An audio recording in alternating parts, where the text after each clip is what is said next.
ajuns mai departe la dragile noastre balanțe. Haideți să vedem ce mesaj are Universul să transmită persoanelor din zodia balanței sau persoanelor cu ascendentul și sau luna în balanță. Cerem Universului să transmită mesajul pe cea mai blândă cale posibilă, da? Și eu să transmit mesajul cel mai potrivit pentru voi. Au început să cadă din cărți. Haideți să vedem.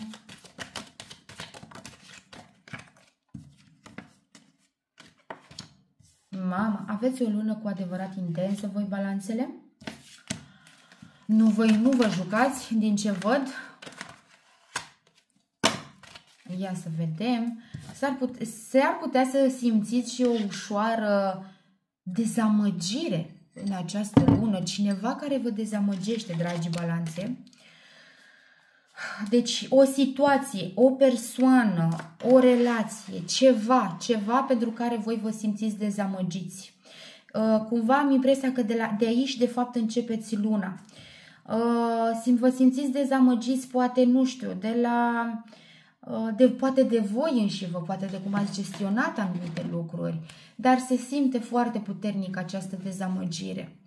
Vă uitați cumva către sufletul vostru și parcă simțiți foarte multă durere în sufletul vostru, dar aveți mare grijă cu această dezamăgire. E în regulă să vă dați voie să simțiți toate aceste lucruri. Haideți că acum o să scot și cărțile de oracol care să completeze citirea aceasta.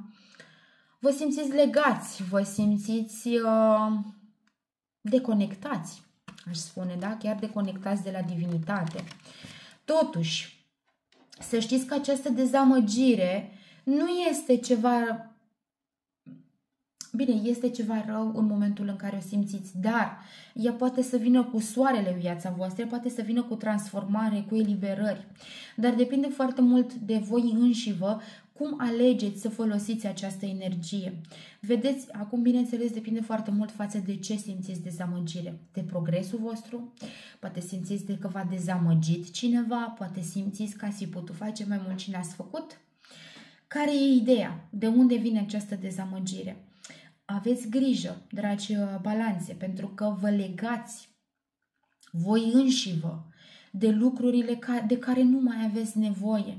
S-a început un nou an, da? Din punct de vedere energetic, da? Și în conștiința colectivă s-a început un nou an, însă văd că voi parcă doriți să vă legați de să vă legați de lucruri care nu vă mai sunt de folos. Avem aici energia diavolului.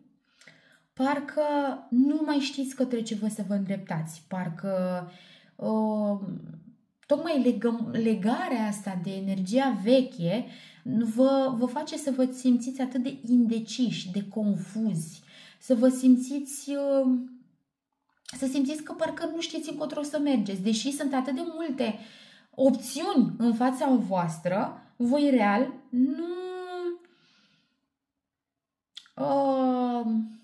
nu le vedeți. Vedeți doar opțiunile acelea care nu sunt tocmai niște opțiuni potrivite pentru voi. Vedeți mai exact care este această toxicitate din viața voastră, pentru că diavolul ne arată energia a ceva toxic. Aveți grijă la persoanele care vă opresc. Aveți grijă la persoanele care vă trag înapoi. Aveți grijă la persoanele care vă spun că nu e bine ce vreți să faceți sau care care mai mult induc frică în voi decât încurajări. Am impresia că s-ar putea ca voi să vă legați de acele situații, să vă fi obișnuit atât de mult ca lucrurile să nu meargă, încât v-ați atașat de treaba asta, da? De gândul ăsta că oricum nimic nu merge, că oricum oamenii sunt răi, că oricum nu există prieteni, nu știu, de paradigme de astea, de convingeri din acestea limitative și astea vă iau din energie. Dar în luna ianuarie să știți că există posibilitatea să faceți niște alegeri. Să vedeți exact spre ce vreți să mergeți, să vă deschideți ochii spre niște spre aceste opțiuni care există în viața voastră. Dar răspunsul se regăsește în emoțiile voastre. E necesar ca în luna ianuarie, voi, dragi balanțe, să vă dați voie să simțiți ceea ce nu v-ați dat voie să simțiți până acum și să vedeți ce vor să vă transmită emoțiile voastre. E necesar să stați cu emoțiile, că e tristețe, că e dezamăgire, că e furie, că e iubire. Toate emoțiile noastre sunt bune. Bine, noi nu suntem emoțiile noastre, ele doar vin cu mesaje. Dați-vă timp cu voi înșivă și stați acolo cu emoția aia. 5 minute, 10 minute, vedeți ce vrea și apoi o să vedeți cum pleacă singură. Este și asta o metodă de lucru cu voi înșivă. Și de aici observ că începe cu adevărat transformarea. Dar e necesar să vă găsiți stabilitatea în emoțiile acestea puternice care vă încearcă. Ați observat că parcă până acum nici nu puteam vorbi, da? Când mă conectam cu energia, cu cărțile și așa mai departe. Așa și voi. Parcă nici nu puteți să exprimați clar ceea ce simțiți. Vă simțiți atât de deconectați de la tot. Chiar am la oracol avem și o carte, da, care reprezintă a 7-a chakra, este chiar chakra care ne conectează cu divinul, care a picat întoarsă. Semn că vă simțiți cumva deconectați de la divinitate. Așa că stați în meditație. Chiar vă recomand meditația și statul în emoțiile voastre pentru a vedea ce vor ele să vă transmită. Chiar întrebați-vă emoția, nu știu, că e furie, cum am zis. Furie, ce vrei de la mine? Ce ai nevoie? Și așa mai departe. Sunt tot părți ale voastre care așteaptă și ele să fie văzute. Acordați-le atenție, vedeți ce vor și să observați cum soarele răsare pe strada voastră la propriu, că avem energia soarelui aici, da? Și ajungeți la un echilibru, pentru că uitați și energia îndrăgostiților. Dar îndrăgostiții pot să însemne și o alegere. Ce alegeți să faceți? Să fugeți în continuare de emoțiile voastre și să vă simțiți legați și storși de energie sau să vă dați voie să vă simțiți emoțiile și să vedeți apoi cum răsare soarele după aceste emoții, da?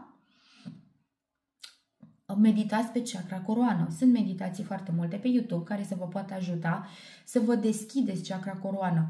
Această carte vorbește și despre Arhanghelul Uriel, deci ar fi o soluție foarte bună pentru voi să simțiți că vă conectați cu energia acestui Arhanghel sau să faceți meditații de pe YouTube care să vă ajute, da, cred că sunt meditații de conectare cu Uriel care să vă ajute în proces. Dar, la fel cum am spus pentru toate zodiile de până acum, dragi balanțe, totul pleacă de la voi. Stați cu emoțiile, dați-vă voie să vedeți ce mesaj au pentru voi, da? Și vă garantez că o să vă simțiți mai bine. Poate nu vă iese din prima și e perfect în regulă. Poate vă iese din a doua încercare, a treia, a patra, a cincea. Depinde foarte mult de cât timp nu v-ați mai ascultat emoțiile, pentru că poate să vină ca o avalanșă peste voi și să nu mai înțelegeți nimic. De-aia le luați și voi pe rând. Eu chiar fac treaba asta, pur și simplu mă duc în interiorul meu și întreb, zi frică, ce ai nevoie de la mine, de unde vii, ce vrei să-mi transmiți sau zi-mi durere sau mâhnire sau supărare sau tristețe și așa mai departe. Sunt tot părți noi, da? Cu care noi ne putem conecta într-un mod atât de blând și de frumos și apoi să conlucrăm, da? Pentru dezvoltarea noastră. Hai la treabă, dragi balanțe, că sunt sigură că puteți. Ascultați-vă sufletul. Și acum să mergem mai departe.